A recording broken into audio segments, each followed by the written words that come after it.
अब हम आते हैं ऑर्डर नंबर 1 के ऊपर। यहां पे हम पढ़ेंगे कि कौन सी पार्टीज को आप एक सूट में ज्वाइन कर सकते हो। ओके, सो रूल नंबर 1 से हम यहाँ पे स्टार्ट करेंगे।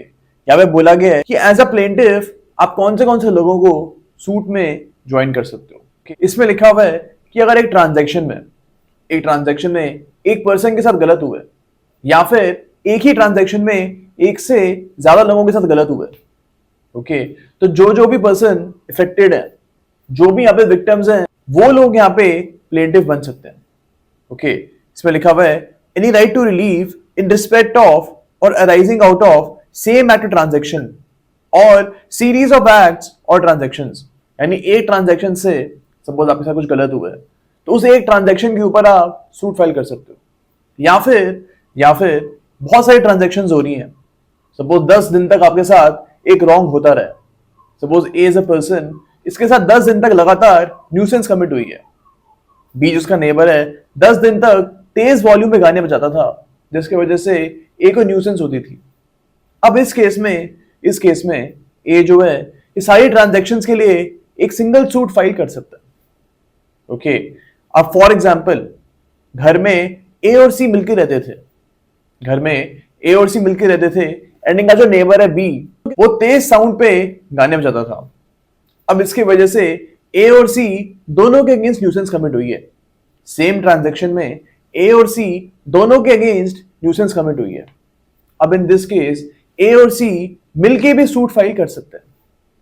ओके, तो ये चीज यहां पे लिखी हुई है, आगे हम पढ़ते हैं। सेम मैटर ट्रांजैक्शन और सीरीज ऑफ एक्ट्स और transactions is alleged to exist in such persons whether jointly, severally or in the alternative। अब इन तीन टर्म्स का क्या मतलब है? यहां पे लिखा हुआ है जॉइंटली, सेवरली एंड ऑल्टरनेटिव। अब इनके हम एग्जांपल्स देखते हैं कि इनका क्या क्या मतलब हो सकता है। पहले हम देखें जॉइंटली का मतलब। फॉर एग्जांपल ए और बी जो पर्सन है, ए और बी दो पर्सन हैं, ये सड़क पे चल रहे थे और पीछे से सी आता है अपनी गाड़ी में और इन दोनों को वो हिट करता है। ओके, अब इसकी वजह से ए और बी दोनों इंजर्ड हो जाते हैं सी की गाड़ी से। ओके, अब इन दिस केस ए और बी मिलके सी के अगेंस्ट सूट फाइल कर सकते हैं। तो यहां पे ए और बी जॉइंट सूट फाइल कर सकते हैं अगेंस्ट सी। इसका मतलब होता है जॉइंटली। सेवरली का क्या मतलब होता है? सेवरली का यह मतलब होता है कि यहां पे ए और बी चाहे तो अलग अलग सूट फाइल कर सकते हैं सी के अगेंस्ट। यानी ए अपना खुद का सूट फाइल करेगा एंड बी अपना एक सेपरेट सी के अगेंस्ट सूट फाइल करेगा। तो इसका मतलब होता है सेवरली। ओके, अब ऑल्टरनेटिव का क्या मतलब होता है? ऑल्टरनेटिव का यह मतलब होता है कि फॉर एग्जांपल एक ट्रांजैक्शन हुई है जिससे ए और बी इक्वली इफेक्टेड है। अब इन दिस केस अगर ए सूट फाइल करेगा तो बी को भी रिलीफ मिल जाएगा, एंड अगर बी सूट फाइल करेगा तो ए को भी रिलीफ मिल जाएगा। तो ऐसे सूट को हम बोलते हैं ऑल्टरनेटिव सूट्स। यहां पे for example A suit file करता है अगेंस्ट सी। अगर अब इस केस में डिसीजन आता है तो इसकी वजह से ए और बी दोनों को बेनिफिट मिलेगा। यहां पे जरूरी नहीं है कि ए और बी दोनों मिलकर सूट फाइल करें या ए और बी अलग अलग सूट फाइल करें। यहां पे सिर्फ ए भी सूट फाइल करेगा तो भी ए और बी दोनों को रिलीफ मिल जाएगा। तो ऐसे सूट को हम बोलते हैं ऑल्टरनेटिव सूट्स, एंड ये सूट भी ऑर्डर नंबर 1 रूल 1 में अलाउड है। ओके, बी पार्ट इसका बोलता है कि अगर फॉर एग्जांपल जो हमने गाड़ी वाला एग्जांपल देखा था जहां पे ए और बी दोनों को सी ने गाड़ी से मारा था, अब यहां पे अगर ए और बी अपने सेपरेट सूट फाइल करेंगे तो इससे पेंडेंसी बढ़ेगी, कोर्ट का टाइम वेस्ट होगा। इस केस में कॉमन क्वेश्चन ऑफ लॉ और फैक्ट है, यानी दोनों केसेस में court same question of law and question of fact examine करेगा, एंड दैट इज व्हाई इस केस को हम अलाउ कर रहे हैं अंडर ऑर्डर 1 रूल 1, एंड यहाँ पे दोनों प्लेंटिफ्स मिलके एक सिंगल सूट फाइल कर सकते हैं। ओके, अब रूल 2 के ऊपर हम आते हैं। रूल 2 में लिखा हुआ है कि अगर जॉइंडर ऑफ प्लेंटिफ की वजह से, यानी अगर सेम ट्रांजैक्शन के ऊपर दो प्लेंटिफ मिलकर सूट फाइल कर रहे हैं, यानी जॉइंडर ऑफ प्लेंटिफ हो रहा है, अगर इस चीज की वजह से केस में डिले हो रहा है, तो कोर्ट यहां पे ये बोल सकता है कि दोनों प्लेंटिव्स अपने अलग अलग सूट फाइल करें। सपोज ए और बी वाला केस हम ले लेते हैं, ऐसी ट्रांजैक्शन हुई है जहां पे ए और बी मिलकर सूट फाइल कर सकते हैं, लेकिन इस चीज की वजह से बहुत ज्यादा केस में डिले होगा, तो यहाँ पे कोर्ट बोल सकता है कि ए अपना अलग सूट फाइल करेगा एंड बी अपना अलग सूट फाइल करेगा। तो ऐसा भी कोर्ट ऑर्डर कर सकती है अंडर रूल 2। अब रूल 3 के ऊपर हम आते हैं। यहां पे गिवन है कि who may be joined as defendants, यानी कौन से लोग डिफेंडेंट बन सकते हैं एंड कहां पे जॉइंडर ऑफ डिफेंडेंट्स हो सकता है। यहां पे गिवन है all persons may be joined in one suit as defendants where any right to relief in respect of arising out of the same matter transaction or series of acts or transactions is alleged to exist against such person whether jointly, severally or in the alternative। तो यहां पे भी ये तीन शब्दों का use हुआ है, इसको हम यहाँ पे एग्जामिन करते हैं। जॉइंटली से हम स्टार्ट करते हैं। फॉर एग्जाम्पल एक ट्रांजैक्शन हुई है जिसमें बी और सी मिलके ए को मारते हैं। बी और सी आर टुगेदर बीटिंग ए। अब यहाँ पे ए चाहे तो बी और सी के अगेंस्ट एक सिंगल सूट फाइल कर सकता है। तो यहाँ पे बी और सी को हम ज्वाइन कर रहे हैं, यहाँ पे ज्वाइंटर ऑफ डिफेंडेंट्स हो रहा है। ओके, तो ये ज्वाइंटली का एग्जांपल हो गया। सेवरली का भी इसी से हम देख लेते हैं। सपोज ए चाहे तो बी और सी के अगेंस्ट अलग अलग सूट फाइल कर सकता है, बिकॉज बी और सी दोनों ने ही ए को मारा है। तो यहाँ पे बी और सी के अगेंस्ट सेपरेट सूट भी फाइल हो सकता है। तो ये यहाँ पे सेवरली का एग्जांपल हो गया। अब हम आते हैं ऑल्टरनेटिव के ऊपर। फॉर एग्जांपल एक पार्टनरशिप का केस है। सपोज बी और सी पार्टनरशिप में है एंड उस पार्टनरशिप फर्म ने ए के अगेंस्ट एक रॉन्ग कमिट कर दी है, एक ब्रीच ऑफ कॉन्ट्रैक्ट कर दिया। अब यहाँ पे ए चाहे तो बी और सी में से किसी के ऊपर भी सूट फाइल कर सकता है। बी और सी में से किसी के ऊपर भी सूट फाइल कर सकता है एंड वो कोर्ट को बोल सकता है कि सारे का सारा जो डैमेजेस हैं वो मेरे को एक पार्टी से चाहिए। सपोज कोर्ट में ये बोलता है कि सारा जो डैमेज का अमाउंट है मुझको बी से ही चाहिए। यहाँ पे अगर आप पार्टनरशिप एक्ट देखोगे वहां पे you will see that court will allow this. Court यहाँ पे अलाउ कर देगा इसको एंड जो सूट है वो बी के अगेंस्ट फाइल होगा एंड सारे का सारा अमाउंट बी को देने के लिए बोल सकते हैं। सपोज 1 करोड़ रुपए का 1 करोड़ रुपीज का डैमेज हुआ है तो बी को बोला जा सकता है कि सारे का सारा अमाउंट आप ए को दो। अब बाद में बी के हेडेक होगी, बी की हेडेक होगी कि जो 50 लाख रुपए आधा अमाउंट जो है वो सी से ले। यहाँ पे ए को इस चीज की टेंशन लेने की जरूरत नहीं है। ए पूरे का पूरा अमाउंट बी से क्लेम कर सकता है एंड बाद में जाके बी जो आधा अमाउंट है वो सी से क्लेम कर सकता है। तो यहाँ पे वी आर सेइंग कि ए ऑल्टरनेटिव में से यानी बी और सी दोनों में से किसी की भी अगेंस्ट पूरे कॉन्ट्रैक्ट के सम का सूट फाइल कर सकता है। तो इसको हम ऑल्टरनेटिव बोलते हैं।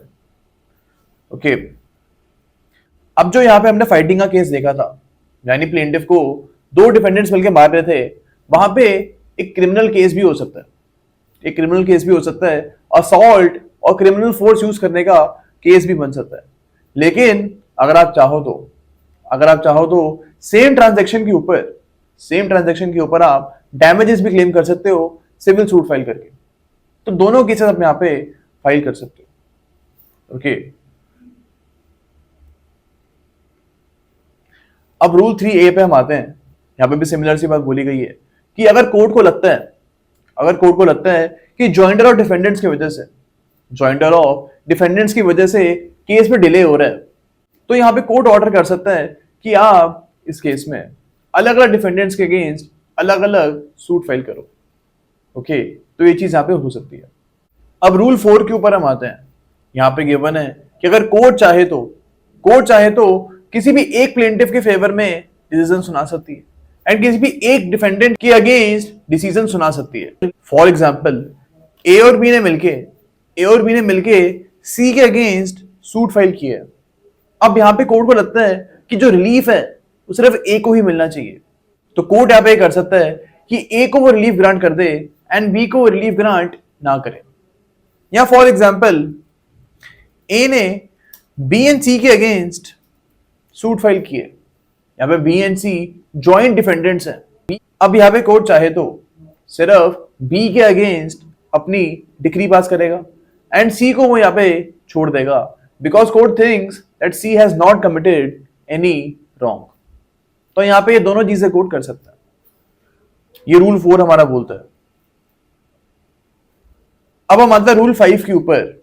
यहां पे गिवन है कि अगर फॉर एग्जांपल ए ने बी एंड सी के अगेंस्ट सूट फाइल की है तो जरूरी नहीं है कि हर जो रिलीफ ए मांग रहा है उन हर रिलीफ में बी और सी दोनों का इंटरेस्ट हो। यहां पे ऐसा हो सकता है कि कुछ रिलीफ ए बी से मांग रहा है एंड कुछ रिलीफ ए सी से मांग रहा है एंड दोनों बी एंड सी को एक केस में ए ने ज्वाइन कर दिया। तो दिस कैन बी डन। अब रूल 6 के ऊपर हम आते हैं। इसमें लिखा हुआ है jointer of parties liable on same contract. यानी कि फॉर एग्जांपल एक कॉन्ट्रैक्ट काफी सारे लोगों ने ब्रीच किया है तो यहां पे प्लेंटिफ डिस्क्रिशन रखते हैं कि वो हर उस पर्सन को यहां पे ज्वाइन करेगा जिन भी पर्सन ने कॉन्ट्रैक्ट को ब्रीच किया। ओके अब रूल 7 के ऊपर हम आते हैं। यहां पे गिवन है कि अगर प्लेंटिफ को डाउट है कि वो किसके अगेंस्ट सूट फाइल करे। Suppose A is a plaintiff and A को यहां पे डाउट हो रहा है कि वो बी के अगेंस्ट सूट फाइल करे या फिर सी के अगेंस्ट सूट फाइल करे। उसको एग्जैक्टली नहीं पता कि जो रॉन्ग है वो किसने कमिट की है ए के अगेंस्ट। फॉर एग्जाम्पल बी और सी जो है ये ए के नेबर्स हैं एंड बी और सी एक ही घर में रहते हैं। अब यहाँ पे बी और सी रोज रात को बहुत ही हाई वॉल्यूम पे गाने बजाते हैं जिसकी वजह से ए के अगेंस्ट न्यूसेंस कमिट होती है। अब यहाँ पे ए को श्योर नहीं है कि गाने जो हैं वो बी ने बजाए थे या फिर सी ने बजाए थे। तो इन दिस केस ए अगर चाहे तो बी और सी दोनों के अगेंस्ट सूट फाइल कर सकता है। ओके एंड अगर फॉर एग्जांपल जब केस चल रहा है उस दौरान कोर्ट को लगता है कि सी ने रॉन्ग कमिट नहीं किया, सी ने गाने नहीं बजाए तेज वॉल्यूम पे रात में, तो यहाँ पे हम आगे जाके देखेंगे कि रूल 10 के अंदर आप सी को स्ट्राइक आउट भी कर सकते हो। यानी कोर्ट चाहे तो रूल 10 के अंदर ऑर्डर 1 रूल 10 के अंदर सी को केस से स्ट्राइक आउट कर सकती है एंड फिर जो केस है वो सिर्फ बी के ही अगेंस्ट कंटिन्यू करेगा। ओके तो ये हमको रूल 7 में समझना है।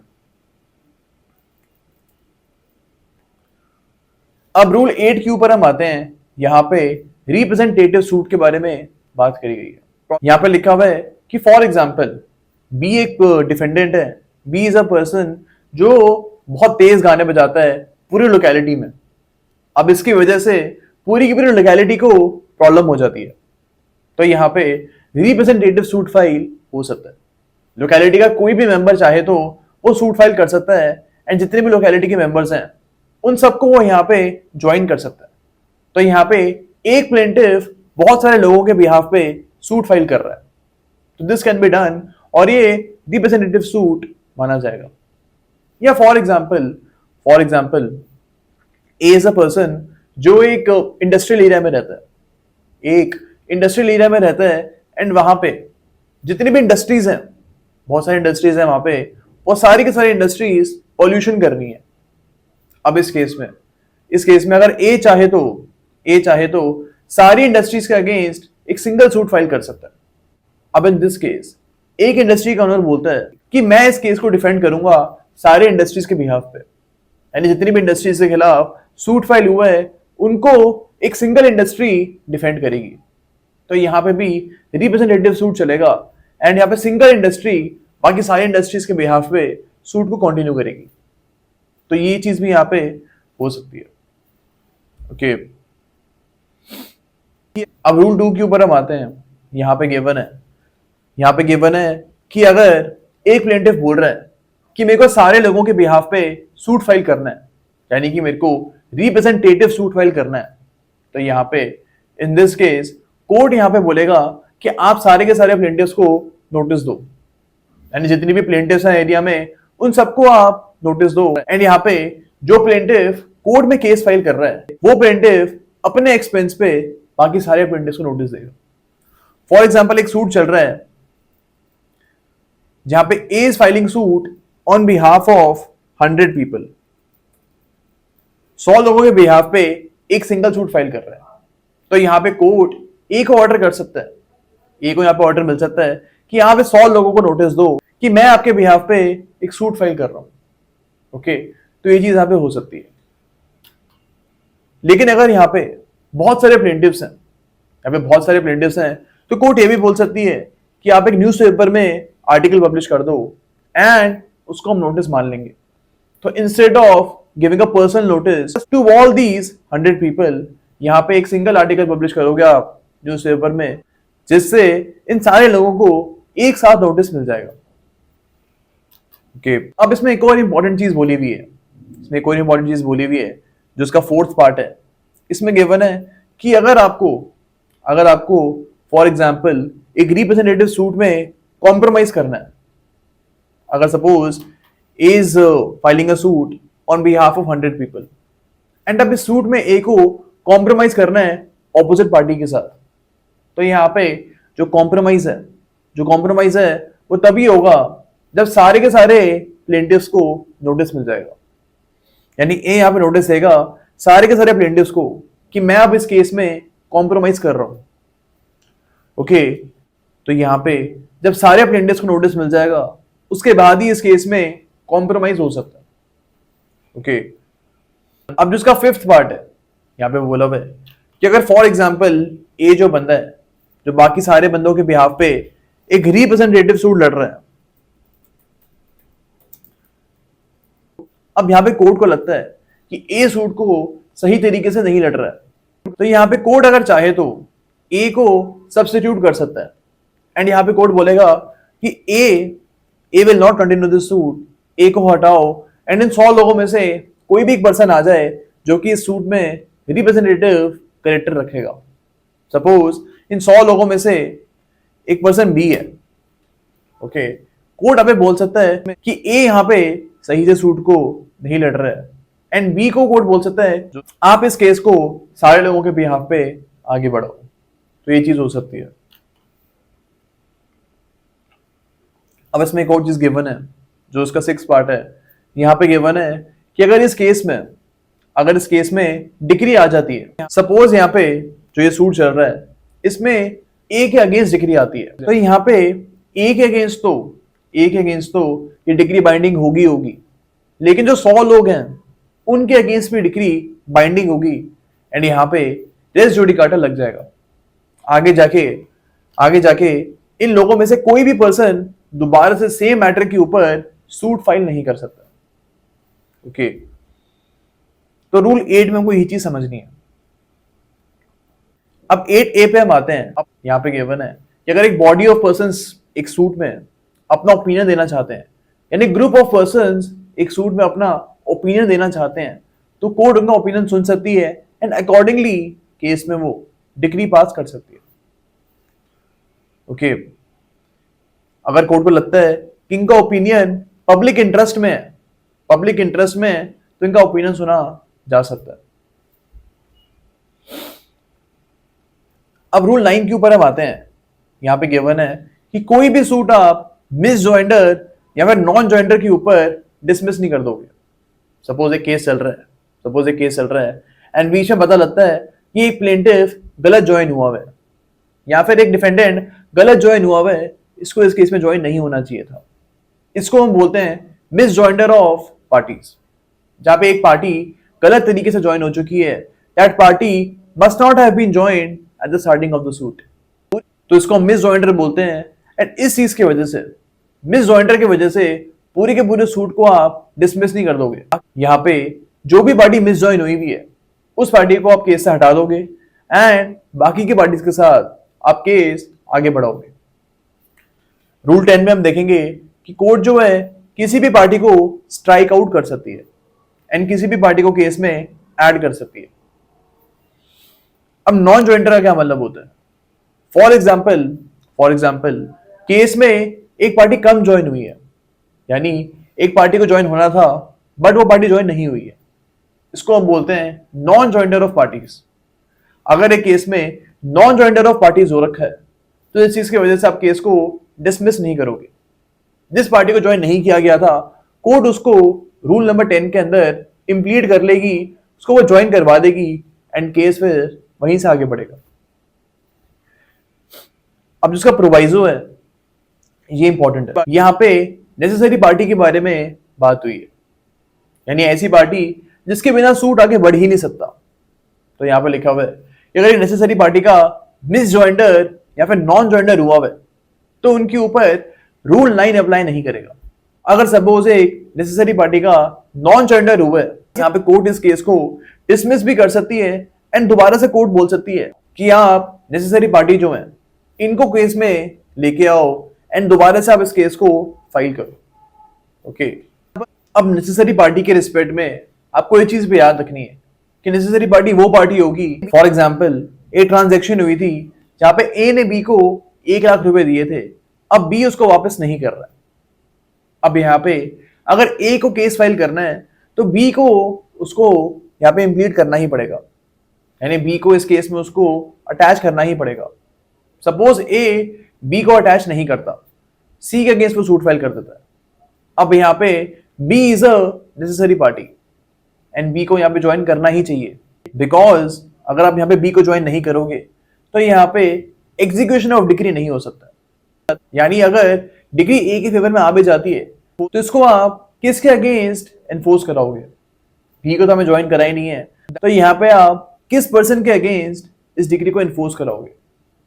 ओके, दैट इज वाई यहाँ पे B is a necessary party and B को यहाँ पे ज्वाइन होना ही पड़ेगा।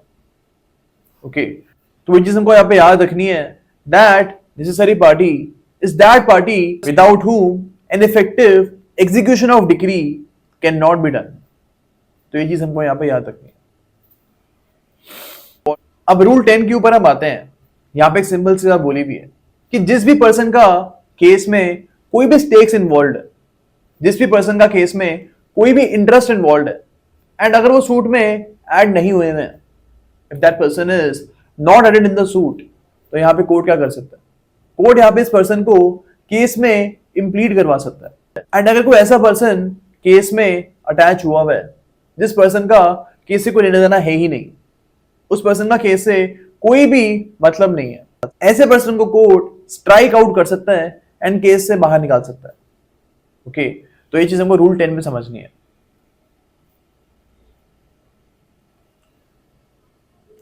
अब इसका जो क्लॉज 3 है इसमें ये चीज बोली हुई है कि अगर एक माइनर सूट फाइल कर रहे हैं, तो यहाँ पे माइनर को एक नेक्स्ट फ्रेंड लेके आना पड़ेगा, यानी एक मेजर पर्सन को और साउंड पर्सन को लेके आना पड़ेगा जो माइनर के बिहाफ पे सूट को आगे बढ़ाएगा। एक 18 ईयर से कम का बच्चा केस को आगे नहीं बढ़ा सकता है, ना ही वो केस में पार्टिसिपेट कर सकता है। ओके,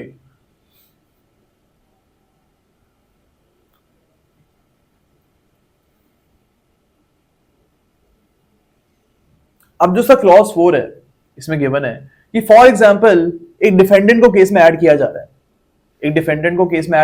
है, तो यहाँ पे कोर्ट प्लेंटिफ को बोल सकता है कि आप अपने प्लेंट को अमेंड करो। यहाँ पे कोर्ट प्लेंट को अमेंड करने के लिए भी बोल सकता है, बिकॉज अब एक नया डिफेंडेंट केस में आया है तो प्लेंट को आप अकॉर्डिंगली अमेंड करो।